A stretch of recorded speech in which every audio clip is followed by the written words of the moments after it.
Hello everyone, नमस्कार। ये छोटी सी एक एनेक्टमेंट है जिसका पर्पस है फिल्म में काम जिन लोगों ने किया है उनकी छोटी सी इंट्रोडक्शन, एक छोटा सा ड्रामेटाइज्ड वे में ये चीज़ की गई है। तो I really hope, because this is being done for the first time in Indian cinema, तो उस तरीके से इसको करने के लिए आप सबका सहयोग भी चाहिए, छोटी सी एक्टिविटी भी है। तो अब देखते हैं कैसा होता है। बस आपसे, ये फिल्म जो है जूनी द लास्ट प्रेयर, ये 8 अप्रैल को रिलीज हो रही है।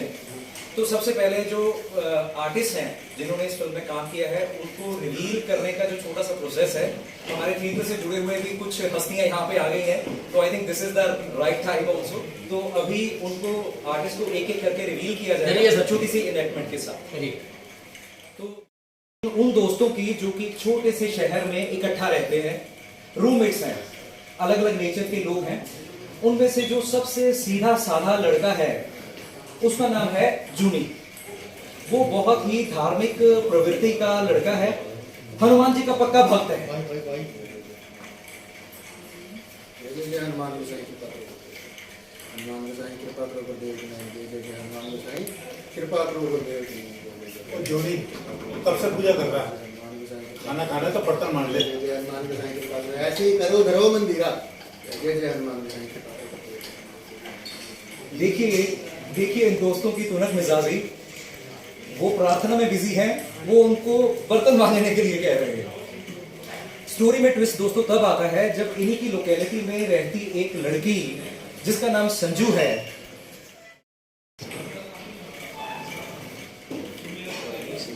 देखिए लड़की हंसी तो समझो फंसी। इसी सोच के साथ जूनी के मन में उमंग तरंग सब कुछ लहराने लगता है।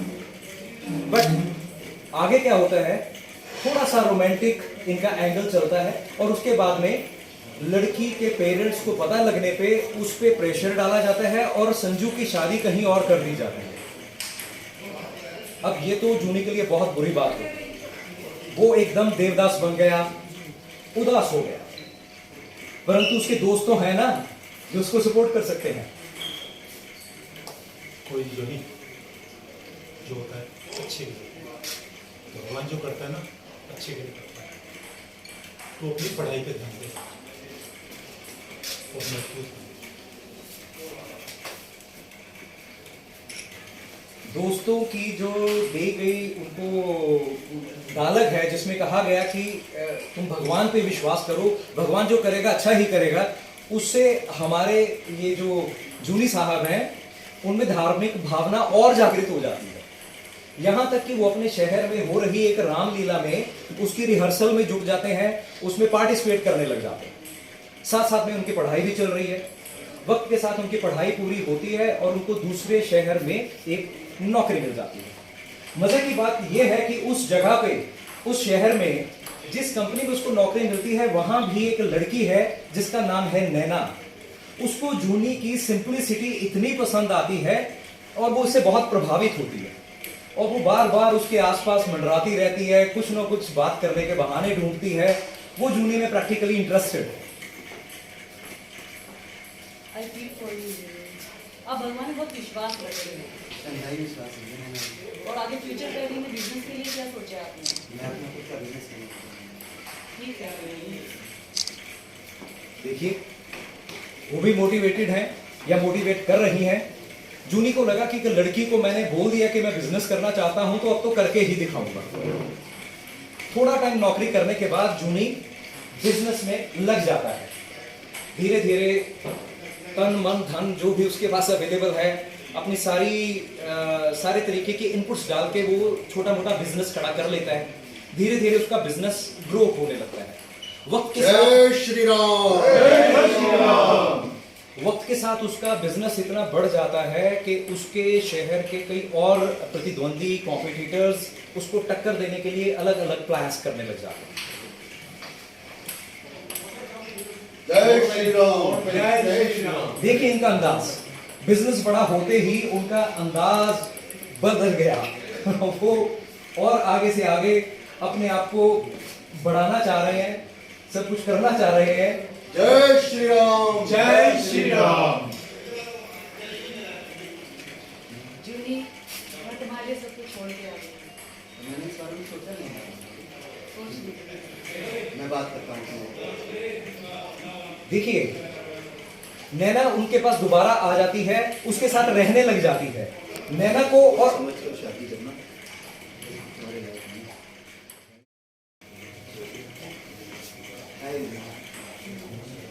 देखिए, नैना के कहने पे वो कोर्ट मैरिज भी कर लेते हैं। उनके एक जो दोस्त हैं, जो वकील है मिस्टर देसाई, उनको समझाते हैं कि लड़की उनके लायक नहीं है। फिर भी वो लिव इन में थे पहले। कोर्ट में मस्ती, शॉपिंग, ये वो, जूनी के पैसे खत्म होने लगते हैं। उसका ध्यान, उसका फोकस जो है बिजनेस से हटके इन चीजों में लग जाता है। उसके जो कॉम्पिटिटर्स हैं, they were already preparing to let him down. उन लोगों ने किसी तरीके से अपने कई और तरीके से उन्होंने किया, एक्टिविटीज की, जिससे कि जूनी का बिजनेस नीचे आ सके, और धीरे धीरे वो नीचे चला जाता है। एक ऐसी स्थिति आ जाती है कि जूनी के पास पैसे खत्म हो जाते हैं, ना बिजनेस रहा ना पैसे। अब तो वो नैना को ना तो वक्त दे पा रहा था और ना ही शॉपिंग के लिए पैसे। नैना ने भी उसकी स्थिति को भांप लिया और आखिर में उसके पास फिर से आई। You are finished now, Juni. और तुम्हारे पास कुछ भी नहीं बचा है। I want divorce. ऐसा नहीं। No, Naina, I want Naina, divorce. Naina, No, Naina, no. Please Naina, I want divorce. Naina please. Divorce, ये तो जूनी के दिल पर एक वज्रघात की तरह हुआ। वो कभी सोच भी नहीं सकता था, नैना, जिस लड़की से वो इतना प्यार करता है वही उसको डिवोर्स के लिए बोलेगी। जूनी की बची हुई जो छोटी मोटी प्रॉपर्टीज हैं, उनको हड़पने के लिए नैना ने जूनी के ऊपर धारा 498A के तहत केस कर दिया। जूनी के पास अब कुछ भी नहीं बचा था। पुलिस उसको पकड़ के ले गई तो उसका वकील जो दोस्त है देसाई, वो बड़ी मुश्किल से उसको वापस छुड़ा के लाया। जूनी बर्बाद हो चुका था, उसके पास कोई रास्ता नहीं बचा था। तो उसने सोचा कि अब सुसाइड ही एक तरीका है, क्योंकि मेरे पास अब कुछ और तो है नहीं सिवा सुसाइड के। वो रेलवे ट्रैक के पास चला जाता है। रेलवे ट्रैक से सुसाइड का भी सोच ही रहा है तो उसको ध्यान आता है कि सारी जिंदगी मैंने लोगों की भलाई की, सोसाइटी की भलाई की, इतनी पूजा पाठ प्रार्थनाएं की, तो भगवान ने मुझे दिया क्या? ये दिन दिखाया। तो भगवान से तो मैं एक बार पूरा वार्तालाप करके ही रहूंगा, इसी सोच के साथ वो मंदिर में जाता है। ऐसा मुझसे क्या पाप हो गया था, इसकी इतनी बड़ी सजा तूने मुझे दी। कभी भोग लगाए बिना मैंने निवाला नहीं खाया, तूने मेरी रोटी छीन ली। हर वक्त लोगों पे अपना प्यार लुटाया, तूने मेरा प्यार ही छीन लिया। ये तूने सही नहीं किया भगवान। आज मैं तुझे ठुकराता हूँ भगवान, आज मैं तुझे ठुकराता हूँ। जूनी ने सचमुच भगवान को ठुकरा दिया। एक बंदा रह जाता है। जूनी को अब समझ आता है कि जिंदगी खुद जीनी चाहिए, किसी के भरोसे नहीं जीनी चाहिए। ये सब सोचते हुए वो भगवान से एक आखिरी वार्तालाप कर रहा है। तू मुझे अपना प्रकोप दिखाना चाहता था, दिखा अपना प्रकोप, दिखा।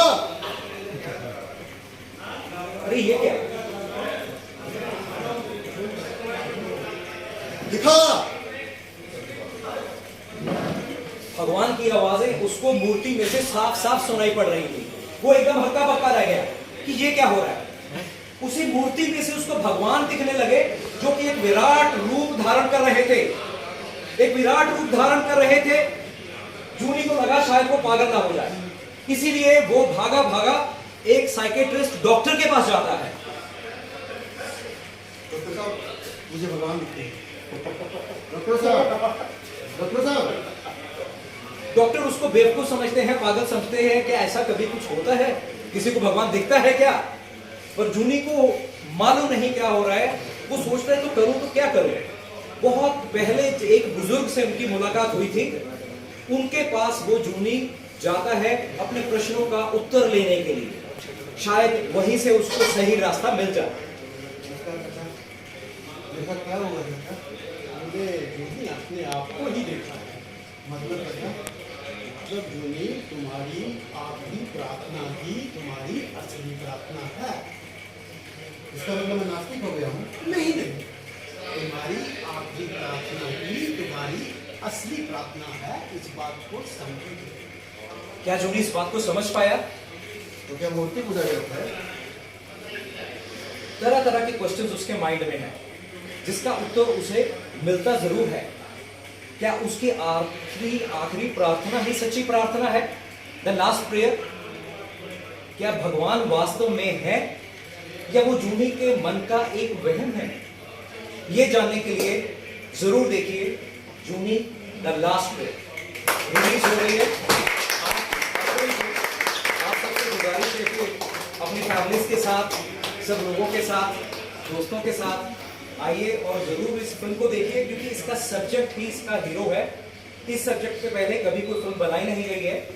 भगवान को लेके जो प्रतिद्वंद इंसान के मन में चलता है, पेरेंट्स के कहने पे वो मुंदरियां डाल लेता है, टीका लगा लेता है, पूजा भी करता है, असली में भगवान है या नहीं है, इस चीज का सही आंसर फिल्म देखने के बाद ही मिलेगा।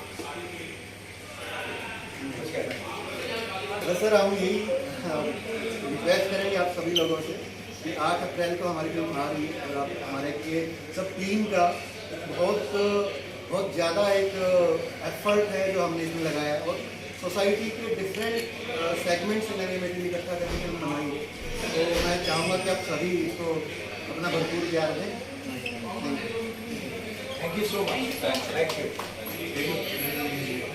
ट्रेलर रिलीज होने के लिए